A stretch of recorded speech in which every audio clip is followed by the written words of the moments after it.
This is Dr. Dennis Locke, sports and regenerative medicine physician. During my career, I've had the opportunity to meet some very interesting people. I've had Nobel Prize winning authors.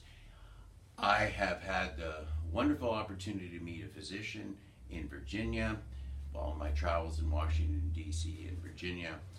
He is a retired Navy submarine commander, nuclear submarine commander. After he retired, he became a physician, a brilliant physician. He sent me a colleague who graduated #1 in the Naval Academy. As he aged, he developed knee arthritis, which is a very frequent thing that we treat in this practice. I myself have knee osteoarthritis.